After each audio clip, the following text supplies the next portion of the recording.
What's good everybody, Joe Vegas and Fox, and today we're going to show you the 6'4 lockdown build, which is one of my favorite builds to play on in NBA 2K25. Not only can it get multiple legend defensive badges, you can dribble, pass, and still get enough silver and gold finishing and shooting badges to make this build a two-way superstar at the lock position. No matter if you're a beginner or a comp sweat, you'll enjoy playing on this build. So be sure to watch this entire video because I'll show you how to make the build, a jump shot you can use, and all the SIGs we use to maximize its effectiveness. This build was made with cap breakers and thresholds in mind, so if you skip even just one part, your build might not turn out the same. You can always adjust the build however you like to fit your team's playstyle and however you personally would like to use it. For the position, we're going to go small forward, and for the height, we're going to go 6'4". At 6'4", you'll be able to get nearly everything animation and badge wise, while not being too small to defend bigger players. If you're using this for rec, there might be a possibility of you being put at the power forward spot or the shooting guard spot. So if you're planning to play without teammates and are afraid the randoms you might be playing with won't let you switch the matchups, you can also make this build very similar at shooting guard to not have to worry about any of that. For weight, we're going to go 235. At this weight, we'll be able to reach the strength threshold to be able to get a movable enforcer on legend. Due to all the players reaching vet 2 and abusing strong handles and lightning launch, this badge as well as on-ball menace will be extremely useful for getting those bumps and stops on those styles of guards. For wingspan, we're going to go one kick down and go 6'11". This will give us the threshold for an 89 3-ball, which gives the build the potential to have silver limitless range and silver deadeye, which can be extremely useful depending on your playstyle, but also for hitting those really small shooting pockets that you need to shoot in competitive pro-am. Moving on to attributes, we're going to start with finishing. We're not going to touch close shot or driving layup because they'll move on their own with how we make the build, but just to make sure we're on the same page, you'll end with a 72 close shot and a 67 driving layup. For driving dunk, we're going to go to 87, which is going to help us unlock silver posterizer and pro and small contact dunks off too. If you really want to channel your inner slasher or be able to try and get a little bit more of those meter dunks, you can always use your max +1 to bump it up to gold. 87 driving dunk is also enough to unlock Michael Jordan dunk package once you reach starter 4, which gives you insane dunk animations that allow you to take off from almost the free throw line. For standing dunk, you're going to move this up to a 45, which is just enough to unlock both standing dunk animations. You'll still be able to dunk easily with the 45, especially off cuts to the basket. However, you'll not be able to dunk on anyone, let alone if there's a better defender in the vicinity, because the lack of rise up on this build can sometimes put you into slower dunk animations that you can be taken out of or blocked very easily. Lastly, we're not going to touch post control either, so you're going to end up at a 42. Moving on to shooting, we're not going to touch our mid-range shot, and it should end up at a 79. You'll easily be able to green your middies, your shots off the dribble, or even your last second midi fade grenades for your team. For 3-point shot, we're going to go 89. This will not only give you silver limitless,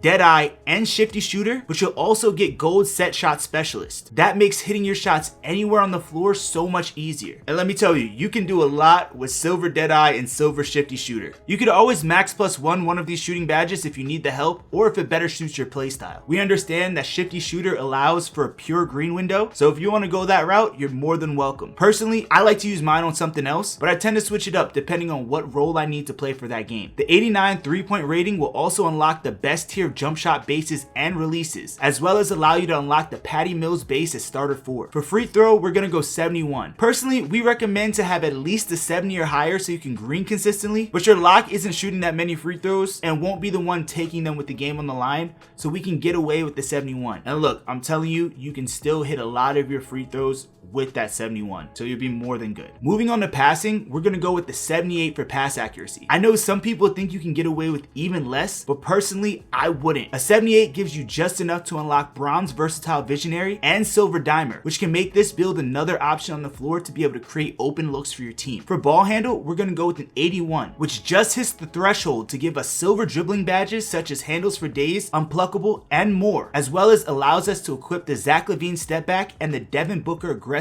breakdown combo, which still gives you great budget moves to be able to create your own shot, whether that's out the corner or anywhere else on the floor. And lastly, for this category, we're going to go a 75 for our speed with ball. This will give us silver lightning launch that we could combine with the Hall of Fame strong handles to blow by defenders for easy points. Next up, we have defense. We're going to start with the 62 interior defense. While we won't be able to get every stop in the paint, you'll still be able to get just enough, and that combined with legend immovable as well as the 99 steal rating we'll talk about later will allow you to bump and strip defenders under the basket if you ever get stuck in the paint. For perimeter defense, we're going to go with the 94. This will give you gold challenger that you can max +1 to HOF, but what I would recommend is using 2 of your level 40 cap breakers here to get a 96 perimeter to unlock Hall of Fame challenger and on-ball menace. You can max +1 one of these to make it even more difficult for opposing guards. Eventually we'll get our perimeter to a 99 with either our vet 2 or our other future cap breakers, but 96 combined with our takeover that we'll talk about later will be more than enough to hold you over until you reach it. For steal, we're going to go 94 as well, which will give us gold glove and HOF interceptor. Our first +5 cap breakers that we get are going to be used here to help us get a 99 steal, which will help us get legend glove and legend interceptor. And let me tell you, I know some people say 99 steal isn't worth it, but the difference I have seen in the amount of plucks and lanes that I get now with legend badges compared to before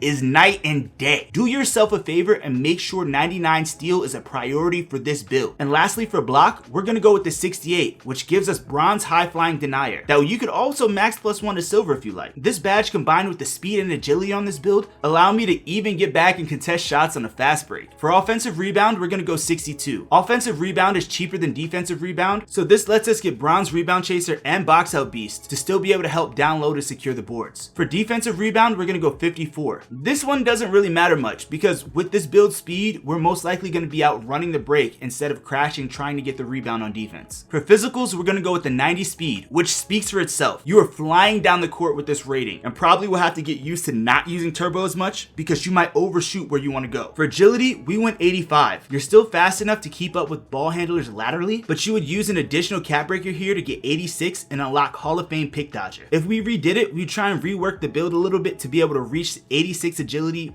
from the rip, because that combined with 99 perimeter helps with Hall of Fame pick dodger, and it really helps fight through screens a lot easier. You see the difference between gold and Hall of Fame. Unfortunately, I had to waste a cap breaker on this one, but if you're okay with using a cap breaker here, this will still allow you to make your build as well-rounded as possible without having to sacrifice in an area. As we talked about earlier for strength, we went 92. This in our 99 perimeter allows us to get legend immovable enforcer, which really makes a difference when trying to trigger bump animations and counter strong handles. And lastly, we're going to go with the 75 vertical, which will help us unlock the final requirement for silver posterizer. If you made your build similar to ours, you should get a two-way 3-level scoring playmaker who has shades of Lou Dort, Ron Artest, and Alex Caruso. This build unlocks a lot of takeovers that can be extremely useful depending on which game mode you're in and your style of play. Personally, I've been enjoying using the 3-and-D takeover. This gives me a +7 to my 3-point shot, perimeter defense, and agility. This really helps offset not having a 99 perimeter early, as well as that 92 agility to be able to keep up with even the fastest guards. It also increases my 3-ball to 96, which combined with the marksman takeover ability makes me even more of a shooting threat, which allows us to run all different types of sets on offense, such as overload, which allows me to sit deeper on the hash if I'm on the wing, or sit corner to keep the defender from being able to drop and help on the play. Other dope ones to use would be slice if you wanted to be more of a point guard and slash the basket more, glue, which is a great overall defensive takeover, and if you wanted to be like some of the other guards, you can use sniper, which gives you a 99 3-ball and deep bomber takeover. I'm sure no one's gonna expect a lock with 99 3 and deep bomber takeover.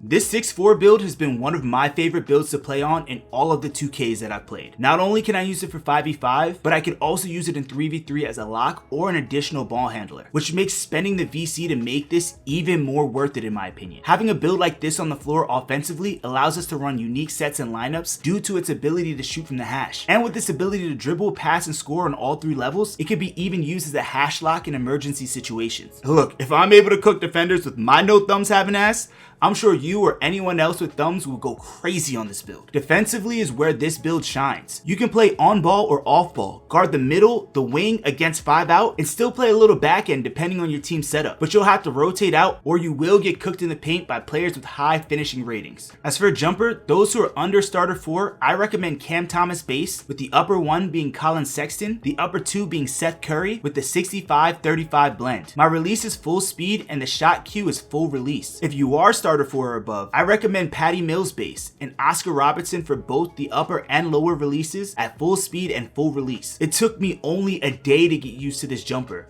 but it allows me to smack even smaller pockets than I was able to hit before with my last jump shot. If you want to be competitive and get into the comp scene, I highly recommend using this jump shot. For dribble animations, here are the ones I use. As a former big man, I'm not the best dribbler, but I was sure to have 2KFR's very own dribblehead Fox to get me right. I love the space I'm able to create with the Zach LaVine step back, as well as the ability to be able to crab my defender with the Devin Booker aggressive combo. One of my favorite moves to help me score out of the corner is the Ja Morant go-to shot. I'm able to use it to get a quick blow by on my defender, or easy cancel out of it for a midi or a dunk. Once I reached starter 4, adding the Kobe jab step to my bag was a must and really helped my combos. It creates a ton of space off the triple threat, and combined with Patty can have your jab step push the defender and still be able to get an open shot before they can even close out. Like I said earlier, I made this build week 1 of NBA 2K25 and I love playing on it. But if I was gonna remake it, here's what it would look like after 4 months of playing the game, now that I know you get cap breakers at level 40, as well as having more experience playing the game and the position of lockdown in general. Here are a few reworked versions of the same build that people might prefer more. Where you put the cap breakers will not change, so make the build you feel is best for you. The first one is more well-rounded, but it'll take you 10 cap breakers to get to 99 steal and 99 perimeter. It has no rebound chaser, but it has silver posterizer and 45 standing dunk for the off-1 animations. The second version will also take you 10 cap breakers to get to 99 steal and 99 perimeter, but it has silver posterizer, bronze rebound chaser, and box out beast. And if you don't care for silver posterizer, 75 vert, or standing dunks off 1,